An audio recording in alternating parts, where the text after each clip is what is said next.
Le parti politique Renaissance nationale fusionne avec l'Union progressiste Le Renouveau. L'annonce a été faite il y a quelques jours lors du congrès extraordinaire du RN. Cette fusion qui vise à renforcer la dynamique de la majorité présidentielle vient apporter un nouveau souffle à la vie politique nationale. Quels en sont les enjeux? On en parle avec notre invité. Donclam Abalo, acteur politique, mais aussi et surtout directeur à la communication du désormais S-Parti politique Renaissance nationale. Bonjour et merci d'avoir accepté notre invitation. Bonjour madame, bonjour à tous vos téléspectateurs. C'est un plaisir pour moi d'être sur votre plateau ce matin. Le plaisir, il est partagé alors avec nous, avec vous. Je sais que nous aurons toutes les infos. Déjà, d'entrée, le RN est désormais l'UP, on va dire, est désormais l'Union progressiste, le Renouveau, n'est-ce pas? Vous l'avez dit, le 8 novembre dernier, il y a eu un congrès extraordinaire du parti Renaissance nationale et ce congrès a décidé d'une fusion avec le parti UPR. Donc le congrès a recommandé au bureau exécutif national du parti d'aller en négociation avec l'Union progressiste de Renouveau dans le sens d'une fusion et de remplir toutes les formalités administrative qu'il faut pour qu'on aille réellement à cette fusion-là. Donc, un processus est enclenché. Vous faites bien de le dire. Désormais, Renaissance nationale travaille avec l'UPR pour atteindre les objectifs politiques qui sont les nôtres. D'accord. Justement, quelle lecture doit-on faire de ce chamboulement, si on peut dire? Vous avez fait une lecture lorsque vous introduisiez cette discussion. Vous avez dit clairement qu'il faut renforcer la mouvance présidentielle dans les objectifs. Quand je parle d'objectifs, il y a les échéances électorales qui viennent. Il faut donc les gagner, les remporter haut les mains. Parlant d'échéances électorales, il y a les législatives, bien évidemment, et puis l'élection présidentielle de 2026 surtout. Les communales également. Les communales, bon, vous savez très bien que le parti Renaissance nationale n'a pas déposé de dossier pour les élections communales et municipales. Et donc, ce sont ces échéances-là qui sont importantes. Il faut travailler ensemble pour y aller. Le chef de la majorité a appelé à une union de toutes les forces politiques de la majorité. Donc, nous y sommes. Il n'y a pas de souci pour ça. Rassurez-vous, c'est pour la bonne cause. D'accord. Alors, vous allez travailler main dans la main, justement, avec ce grand parti politique pour remporter les élections. Donc, on se demande si c'est plutôt un positionnement stratégique et peut-être pas forcément une véritable convergence idéologique. Je ne sais pas ce que vous appelez positionnement stratégique. C'est à vous de me dire clairement ce que c'est. Ce que j'ai juste envie de vous dire, c'est quoi? C'est qu'en politique, on parle de stratégie. Donc, dans tous les cas de figure, on ne fait pas de la politique pour les beaux yeux de quelqu'un. On fait de la politique pour aller à la conquête et à la gestion du pouvoir politique. Donc, forcément, on parle de stratégie. Et comme je vous ai dit, il y a un objectif commun. L'objectif commun de la majorité présidentielle, c'est de faire élire le duo de la mouvance présidentielle pour les élections à venir. Tout le monde va travailler dans ce sens-là et tout le monde va apporter ses réseaux, ses amis, ses connaissances pour que l'objectif soit atteint. Et au soir de l'élection présidentielle, on doit pouvoir voir le sourire un peu partout sur les différents visages. Donc pour nous, c'est très clair. Il y a une orientation qui est très claire. Il y a des objectifs qui sont très clairs. Il ne s'agit pas d'aller en rang dispersé, il s'agit d'aller ensemble pour atteindre tous les objectifs. Donc, rassurez-vous, c'est aussi bien une stratégie qu'un positionnement et tout ce que vous voulez, en fait. Tout à fait, parce que tout le monde doit être uni, justement. Et je reviens sur cette expression, renforcer la dynamique de la majorité présidentielle, qui a d'ailleurs été évoquée par la chef du parti, Madame Claudine Prudencio. En quoi est-ce aussi important pour le parti Renaissance, l'Est-Parti, j'ai envie de dire, Renaissance nationale? Il faut d'abord commencer par rendre hommage à Mme Claudine Afiavi Prudencio, qui met entre parenthèses, il faut le dire ainsi, plus de 20 années de lutte politique. Jusqu'à date, elle était la seule chef de parti politique au Bénin. Et donc, elle demeure acteur de la mouvance présidentielle, acteur politique, si on peut le dire ainsi. Donc, il faut lui rendre hommage pour son humilité, son sens de responsabilité, pour avoir accepté de s'effacer, d'effacer son parti, pour renforcer justement l'Union progressiste, le renouveau. Et vous l'avez dit, et ça, il faut le marteler, ça a un sens pour elle, un sens d'honneur, un sens de responsabilité, un sens de parole tenue, parce que justement, elle a fait la promesse de travailler au développement de notre pays. Elle a fait la promesse de travailler aux côtés du chef de l'État.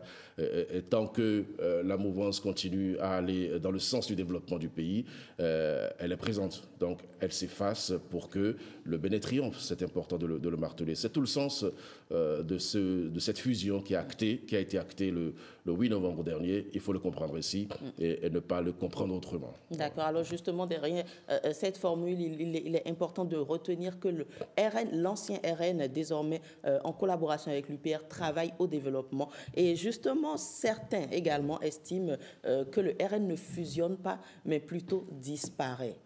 Quelle lecture vous en faites? Il y a une différence, selon vous, est-ce qu'il y a une différence? Selon la fusion, c'est collaborer, mais certaines personnes estiment que le RN, à lui tout seul, représentait peut-être une entité qu'il faudrait mieux conserver, peut-être. Alors, ce que je dois vous dire, c'est quoi? C'est que le Congrès, encore une fois, c'est le Congrès qui est souverain, qui a décidé justement d'autoriser le Bureau exécutif national pour aller en discussion avec l'UPR dans le sens de la fusion.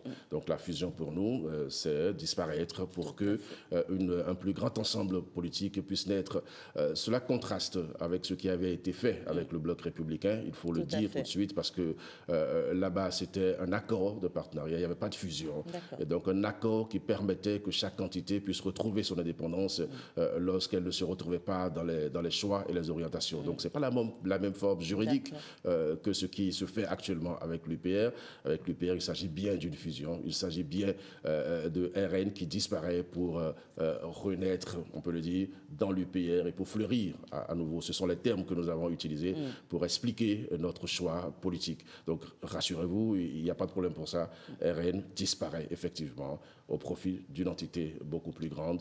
Et notre ambition, c'est d'apporter notre pierre à l'édification d'une nation prospère, d'apporter notre pierre à la réussite surtout des ambitions politiques futures. Et pour nous, c'est très clair. Nous travaillerons à ce que le duo de candidats puisse gagner au premier tour, KO. Voilà. D'accord. Et justement, cet ancien parti, c'est quand même des militants, c'est des sympathisants. Est-ce qu'il y a eu un travail qui a été fait à la base pour mettre tout le monde dans les dispositions, je dirais, perçues selon par vous? Oui, ce travail ne finira jamais d'être fait. C'est un travail qu'on fait en amont, un travail qu'on continuera à faire en aval aussi. Donc, un congrès s'est réuni.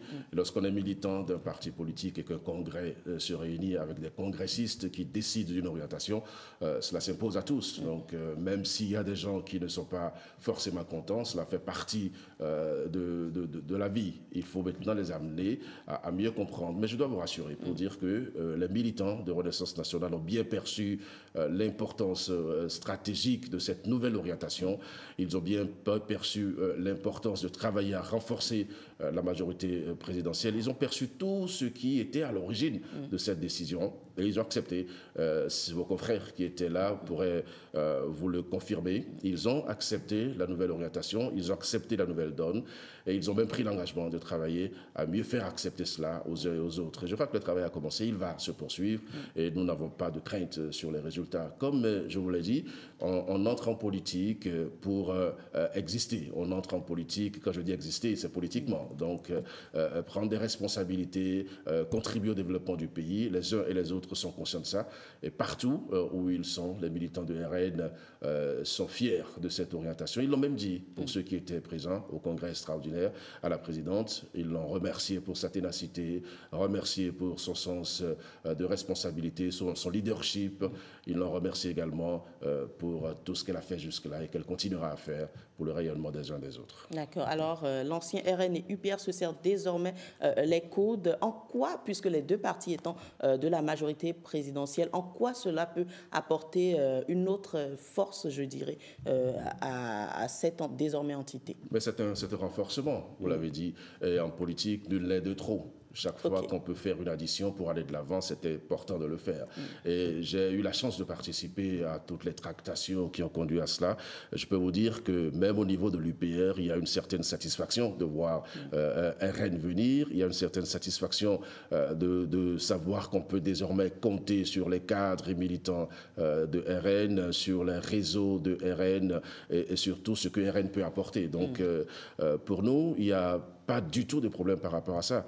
On va dans un ensemble beaucoup plus grand. On va vers une conquête claire du pouvoir. Et le chef de la majorité l'a dit clairement, il souhaite que tout le monde puisse travailler ensemble. C'est un postulat. Et donc, à chacun maintenant de mettre en œuvre ce postulat du président de la République. Et notre parti s'inscrit clairement dans cette ligne. Et c'est ça que je suis venu vous dire ce matin. Donc, il n'y a pas de problème pour ça. Les objectifs sont clairs, la vision, elle est claire. Nous savons où nous allons et nous nous donnons les moyens d'y aller. D'accord. Et qu'est-ce qui a penché en faveur de l'UPR? Parce que vous l'aviez dit, il y a eu une autre démarche avec le Bloc républicain que vous venez d'éclaircir qui n'a pas forcément abouti.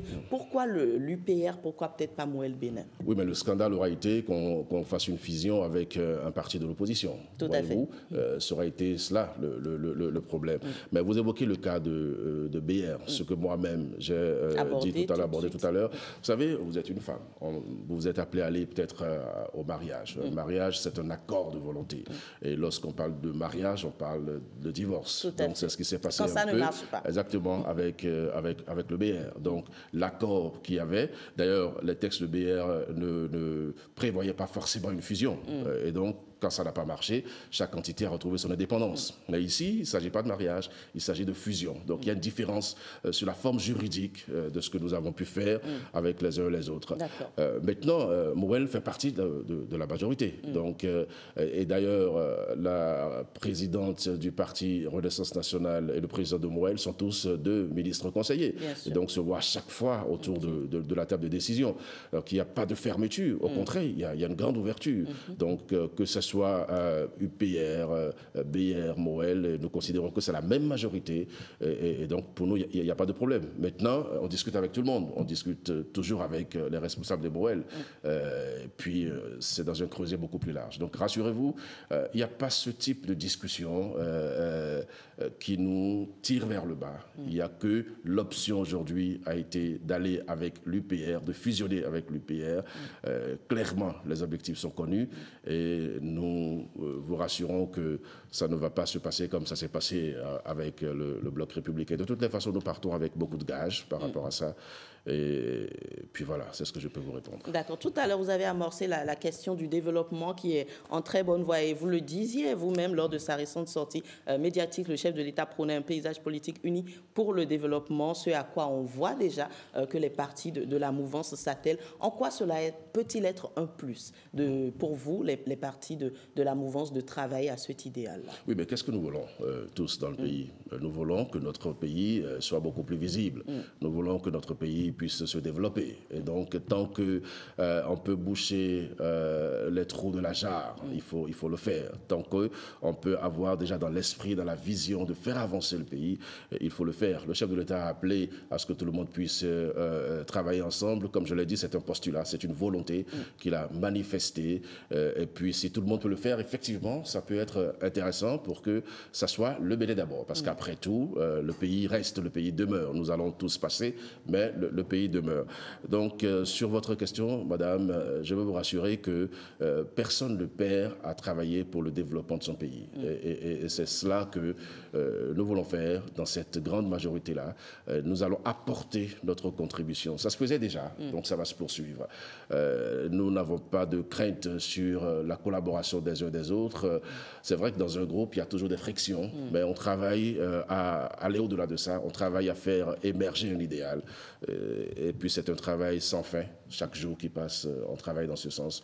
Je veux vous rassurer encore ce matin, rassurer les militantes et militants de RN que l'option qui a été faite au Congrès extraordinaire, l'option du Congrès, une décision du Congrès, et puis le Bureau exécutif national fera en sorte de mettre en œuvre cette décision-là. Dans quelques jours, certainement dans cette semaine, si tout va bien, il y aura d'autres pans du développement de cette actualité-là pour montrer réellement notre volonté d'aller à cette fusion et de travailler aux côtés de ceux qui pensent au développement de notre pays. D'accord. Et quand on vous suit, on se rend compte que l'ex-parti RN n'est pas forcément en mauvais termes, j'ai envie de dire, avec le BR, puisque vous avez dit que tout le monde, justement, pouvait porter cet idéal-là. Bien sûr. Pourquoi être en mauvais termes lorsqu'on a les mêmes objectifs, lorsqu'on appartient à une même famille? Je vous ai dit que même chez vous à la maison, en famille, il y a toujours des frictions, il y a toujours des mécontentements ça et là, mais après, il y a un idéal qui triomphe. Nous, tous les partis de la majorité présidentielle travaillent avec le chef de la majorité pour des objectifs clairs. Donc, il n'y a pas de raison de laisser prospérer des frictions ou des mécontentements. Non, pas du tout. Je peux être formel sur ça, puisque au sein de l'équipe gouvernementale, au sein des ministres conseillers, il y a bien la présidente du parti qui s'asseye en conseil extraordinaire chaque lundi avec les membres du BR, avec les membres de Morel et avec les membres de l'UPR. Quand ils le font comme ça, qu'est-ce qu'ils font? C'est pour prendre des décisions qu'il nous faut avancer. Donc il n'y a pas de problème a priori. Donc rassurez-vous pour ça. Même si ça existait, on travaillera à aller au-delà de tout ceci. Tout à fait. On retient donc sur ce plateau que Renaissance, l'ex-parti, j'ai envie de dire, parce que le processus est enclenché, l'ex-parti, Renaissance nationale porte l'idéal justement de la mouvance présidentielle, participer au développement et réussir à faire élire le duo proposé. On travaillera beaucoup pour ça. Pour nous, c'est très important. C'est l'élection majeure, c'est l'élection présidentielle. Et il y a une dynamique qui est enclenchée. Il y a un temps pour tout dans la vie. Il y a un temps pour naître, il y a un temps pour vivre, il y a un temps pour mourir. Le temps est arrivé pour RN de mourir, pour renaître au sein de l'UPR et pour travailler justement au triomphe de tous les idéaux de la majorité présidentielle. Nous n'allons pas jouer les seconds rôles dans ce sens-là, rassurez-vous. On vous attend sur cela, justement. Bon, vous l'avez déjà fait, hein. Vous allez peut-être lancer un très rapide appel à vos militants, vos sympathisants qui vous suivent, histoire de les rebooster peut-être? Donc leur demander d'être sereins et puis d'être mobilisés pour que l'idéal commun triomphe, pour que dans cet ensemble-là, on puisse remarquer leur touche. Parce que ce qui est important, ce n'est pas seulement de se mettre ensemble, c'est lorsqu'on est ensemble, de faire l'essentiel pour tirer les marrons du feu, faire l'essentiel pour exister, faire l'essentiel pour faire prospérer l'idéal. Et quand vous le faites, vous êtes remarqué et puis vous êtes remercié à votre juste valeur. Donc nos militants sont appelés à la sérénité, à la mobilisation et surtout au travail acharné pour se démarquer du grand lot. Force à vous, donc Lama Ballo, je rappelle que vous êtes acteur politique et directeur à la communication du désormais ex-parti Renaissance nationale. Merci d'avoir accepté notre invitation. Je vous remercie pour votre invitation. C'est mon premier plateau depuis que les choses ont changé. Mon retour en politique. Donc merci de m'offrir cette opportunité. C'est une exclusivité pour nous sur Bonjour le Bénin. Merci pour cela.